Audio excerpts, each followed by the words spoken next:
Wakenya zaidi ya milioni 3 kutoka kaunti 23 wako kwenye hatari ya njaa, huku kaunti za Wajir, Mandera, Kwale na Kilifi zikiwa katika hali mbaya zaidi.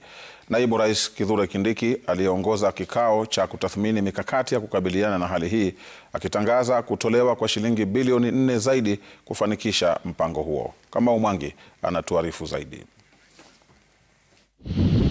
Baada ya mvua ya kati ya Oktoba na Desemba mwaka jana kufeli kwa kiasi kikubwa, athari yake imeanza kudhihirika, hii leo serikali ikitangaza kuwa Wakenya milioni 3.3 tayari wanakondolea macho baa la njaa.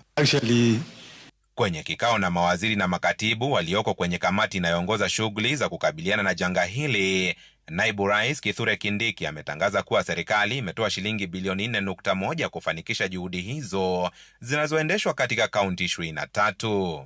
The government views the current situation as a serious situation, but at the same time assure the people of Kenya that we will not spare any resources to make sure that we don't lose human life, and we also mitigate the effects of this drought on livestock and the entire ecosystem that would be affected, including our wildlife. Kaunti 10 zikiwemo Mandera, Wajir, Garissa, Marsabit na Kilifi zimetajwa kuathirika zaidi.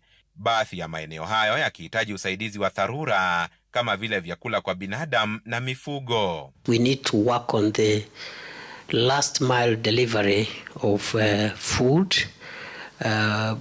We are taking a little long for the food to reach the population in their areas, and therefore we've directed that those teams be activated, and we are going to work through a better supply chain and last mile delivery program.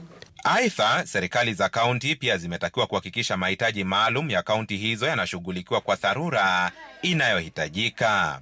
Tangu Desemba mwaka jana, serikali imetoa shilingi bilioni 10.1 kukabiliana na janga hili.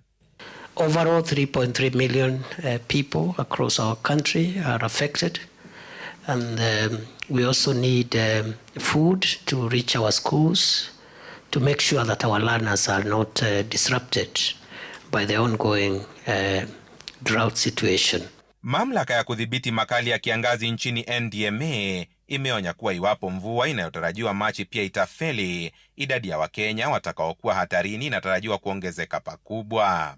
Because of the performance of Kamau Mwangi, runinga ya Citizen.